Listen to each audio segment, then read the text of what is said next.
Magandang araw po, welcome po sa aking channel of 9TV. Patalasasan po, meron po ba kayong mga properties na napapapayaan or non-performing assets? Plan nyo ibenta, pero wala kayong oras pagbibenta nito.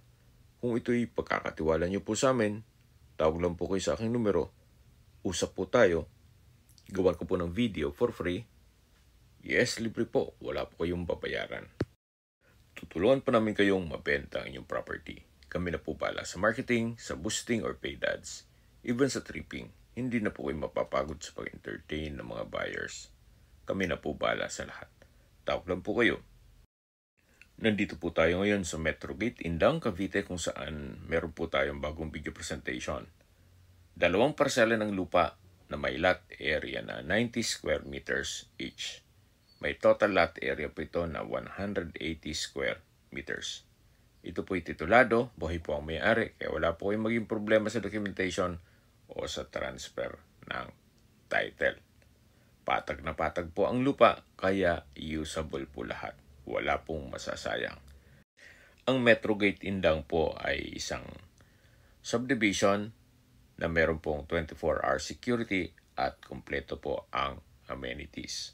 Gaya ng clubhouse, swimming pool, basketball court, at marami pa pong iba.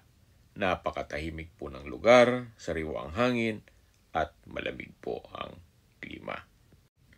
Maganda pong gawan ito ng bahay bakasyunan para sa inyong retirement. Ito po'y nasa matas na lugar. Ang estimated elevation above sea level ay 856 feet. Maganda po ang ganitong sukat ng lupa para less maintenance. Okay, sa mga nag-skip po ng video, summarize ko lang po. Ito pong property ay nasa Metro Gate Indang. Dalawang parsela po ito na 90 square meters each. Ang total lot area po nito ay 180 square meters. Ito po'y titulado at buhay po ang may-ari. Kaya wala po yung maging problema sa documentation o sa transfer ng title. May access na rin po dito ng tubig, kuryente at internet provider. Gawa ng meron na pong ilang mga kabahayan dito. Yan po, tunghayan nyo po itong kapaligiran. Napakatahimik po at napakaliwalas. Habang pinagmamasdan nyo po ito, pag-usapan na natin ang distance, location at travel time. Ito pong subdivision ay along 13 Indang Road. Kaya ito po'y accessible ng public transportation. Mula po sa Indang Bayan, ang distance is 5.2 kilometers at ang travel time is 14 minutes. Kompleto na po doon gaya ng public market, groceries, convenience store, remittance center, banks, schools, fast food, church, at hospital.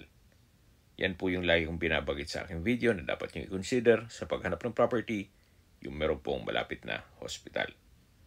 Hindi ko naman po sinasabing sakitin kayo. Yan naman po ay for emergency purpose lang naman.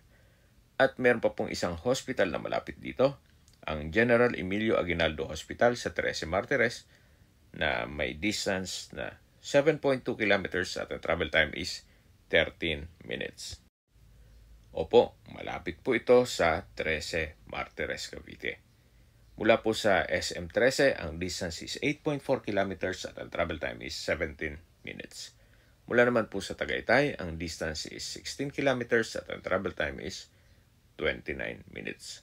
Kung manggagaling naman po sa Manila o sa airport, ang distance is 47 kilometers at ang travel time is 1 hour and 28 minutes. Okay, sa presyo na po tayo. Binebenta po ito ni owner sa halagang 10,000 pesos per square meter net. So, ang total price po nitong dalawang parsela ng lupa na 180 square meters ay 1.8 million pesos net. Kung may mga katanungan po kayo, tawag lang po kayo sa aking numero. At sa mga kababayan naman natin na sa ibang bansa, meron po akong Telegram. Sa mga iPhone user man, may iMessage. Meron din pong Imo, Skype, Viber at WhatsApp. Same number lang po, 0917-316-3399. Sa mga nagtatanong naman po ng aming Facebook, meron po kaming Facebook page na Nob9TV at Facebook Reels video. Meron din pong TikTok at Instagram. May ibang YouTube channel po kami na The Nob9TV channel at Nov9 TV listings. Sana po naibigan nyo ang video presentation. Pag-like and subscribe na lang po sa aking channel para ma-update din po kayo sa aking future listings. Kung sakali po hanap nyo yung mas malaking sukat ng lupa, meron din po kami ibang listings na pwede nyong pagpilian. Huwag po kayong mag-atubiling tumawag sa amin, then let us know your budget para malaman namin kung anong property pwede namin ilok sa inyo.